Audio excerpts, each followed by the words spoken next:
የእግዚአብሔር ጸጋና ሰላም ለእናንተ ይሁን ቅዱሳን። የወንድማችሁ ነቢይ ፍቅሬ ነኝ። ዛሬም በልቤ ላይ የተሞላውን የእግዚአብሔርን ቃል ወደ እናንተ ይዤ መጥቻለሁ። ተከታተሉ።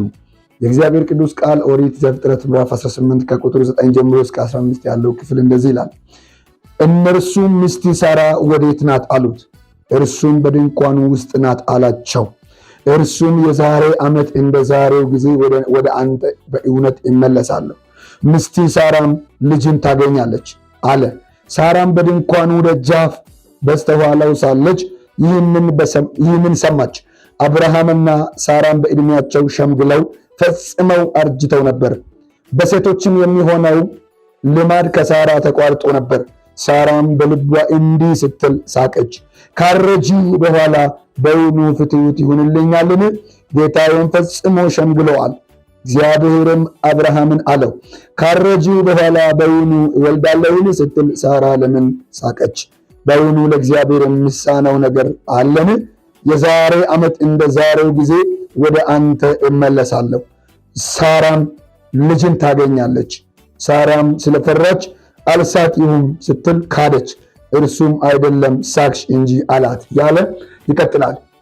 የመልእክቴ ዋና ሐሳብ እግዚአብሔር የተናገረው ይሆናል። እግዚአብሔር የተናገረው በራሱ ጊዜ፣ በራሱ ሰዓት፣ በራሱ ደቂቃ እግዚአብሔር የተናገረው ነገር ይሆናል። ዛሬ ከኔ ጋር በዚህ መልእክት እንድታውጁ እፈልጋለሁ። ይሆናል እያላችሁ በጠላቶቻችሁ ጆሮ ላይ እንድታውጁ እፈልጋለሁ። እግዚአብሔር የተናገረው ይሆናል። እኔ ላርጅ እችላለሁ፣ እኔ ሊወድቅ እችላለሁ፣ እኔ ደግሞ ላላምን እችላለሁ። እግዚአብሔር በራሱ አምኖ ስለተናገረ የኪዳኑ ባለቤትም የቃሉ ባለቤትም እርሱ ስለሆነ እግዚአብሔር የተናገረው ሁሉ በሕይወታችሁ ላይ፣ በሕይወታችን ላይ፣ በሕይወትሽ ላይ፣ በሕይወትህ ላይ በኢየሱስ ስም ይሆናል። ኢየሱስ ጌታ ነው። በዚህ ክፍል አንድ ቤተሰብን እናገኛለን። የኪዳን ቤተሰብ ናቸው። ሁላችሁም አብርሃምን ታውቁታላችሁ። ለእግዚአብሔር የሚታዘዝ ለእግዚአብሔር እንደሚገባ የሚኖር ሰው ነው። ነገር ግን በዚህ በምዕራፍ 18 ከቁጥር 9 ጀምረን ስናነብ ከቁጥር 1 ጀምራችሁ ስታነቡ እንግዶችን እንደተቀበለ፣ እንግዶችን እንዳከበራቸው፣ መላእክቶችን ወደ ቤቱ አስገብቶ እንደተንከባከባቸው የእግዚአብሔር ቃል ይናገራል። እነሱም ደግሞ ሊወጡ አካባቢ ከገቡበት ሰዓት ጀምሮ እስከሚወጡበት ሰዓት ድረስ በቤቱ ላይ የሌለውን ነገር መወለድ ያለበት ነገር እንዳለ ስለተገናዘቡ አይተው አብርሃምን ጠየቁ። ሚስት ሳራ ወዴት ናት ብሎ ሲጠይቁ እሷ በድንኳን ውስጥ ናት ብሎ መለሰላቸው። ከዛ በኋላ እኔ አለ ጌታ፣ እኔ በሚመጣው ዓመት ልክ በዛሬው ቀን ወደ ሕይወቴ ተመልሼ እመጣለሁ፣ ሳራም ልጅን ታገኛለች፣ መካን ናት፣ ነገር ግን ልጅን ታገኛለች ብሎ ጌታ ሲናገር ሳራ አልተቀበለችም። ሳራ ያንን መልእክት ያልተቀበለችበት ዋና ምክንያት ባለቤቱ አብርሃምን ደክሟል፣ ፈጽሞ እንዳረጀ ክፍሉ ይናገራል።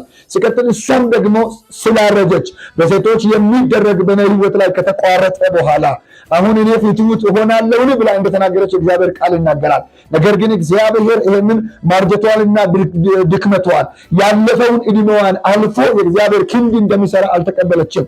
ተናጋሪው አድራጊው እንደሆነ አልተቀበለችም።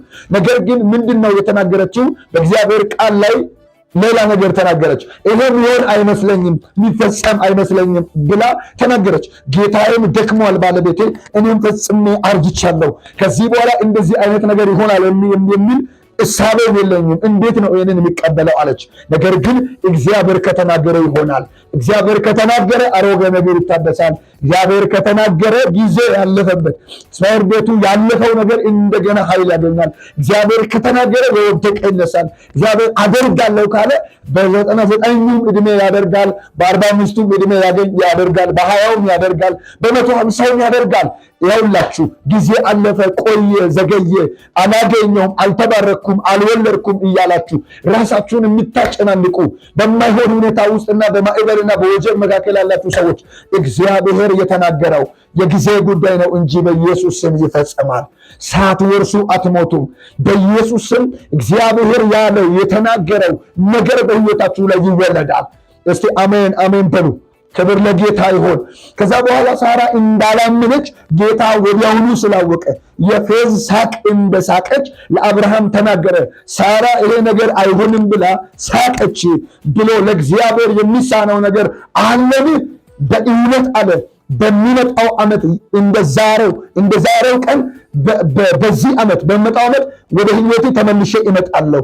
ስመጣ ግን እንደዛሬው ቀን የሳራ እቅፍ ባዶ አይሆንም፣ ያንተ ቤት ባዶ አይሆንም፣ ሳራም ልጅን ታገኛለች፣ እኔ ተናግሬያለሁ አለ። በዚህ ቃል እተነብይባችኋለሁ እግዚአብሔር እንደተናገረው በሚመጣው ዓመት በኢትዮጵያ ውጭ የምትኖሩ በ2026 በኢትዮጵያ ውስጥ የምትኖሩ በ2018 እግዚአብሔር እንደተናገረው በሚመጣው ዓመት በእጃችሁ ላይ በህይወታችሁ ላይ በቤታችሁ ላይ ታላቅ ምስጋና ይወለዳል። ታላቅ ምስጋና ይወለዳል። ተመልሼ እመጣለሁ ወደ ቤቴ። ዘንድሮ እንደመጣው በሚመጣው ዓመት እመጣለሁ። ሲመጣ ግን ሳራ ታገኛለች አለ። በኢየሱስ ስም እንደ እግዚአብሔር ቃል በህይወታችሁ ላይ በረከት ይወለዳል፣ ስኬት ይወለዳል። በጌታ በኢየሱስ ስም ታቅፉታላችሁ። እግዚአብሔር የተናገረላችሁን ነገር ሳትወርሱ አትሞቱም፣ ወደ መቃብር አትወርዱም። እግዚአብሔር ያሳቅፋችኋል። እግዚአብሔር አስቦ ያሳቅፋችኋል። ይሆናል እግዚአብሔር የተናገረው። ይሄ እኔ አርጅቻለሁ ፈጽሞ ባለቤቴም ደክሟል የማይሆን ነገር ነው ይሄ ሊሆን አይችልም ብላ ሳራ አልተቀበለችም። ነገር ግን እግዚአብሔር የተናገረው ጊዜውን ጠብቆ ሰዓቱን ጠብቆ በሳራ ህይወት ላይ እንደሆነ በህይወታችሁ ላይ በዘመናችሁ ላይ በኑሯችሁ ላይ በኢየሱስ ክርስቶስ ስም ይሆናል። እግዚአብሔር የተናገረው ይሆናል። እግዚአብሔር ያወራው ይሆናል። እግዚአብሔር የተናገረልሽን ትወርሻለሽ። እግዚአብሔር የተናገረልህን ትወርሳለህ። እግዚአብሔር የተናገረላችሁን መውረስ ይሆናል። በኢየሱስ ስም ይሄ በህይወታችሁ ላይ ይፈጸም። አሜን።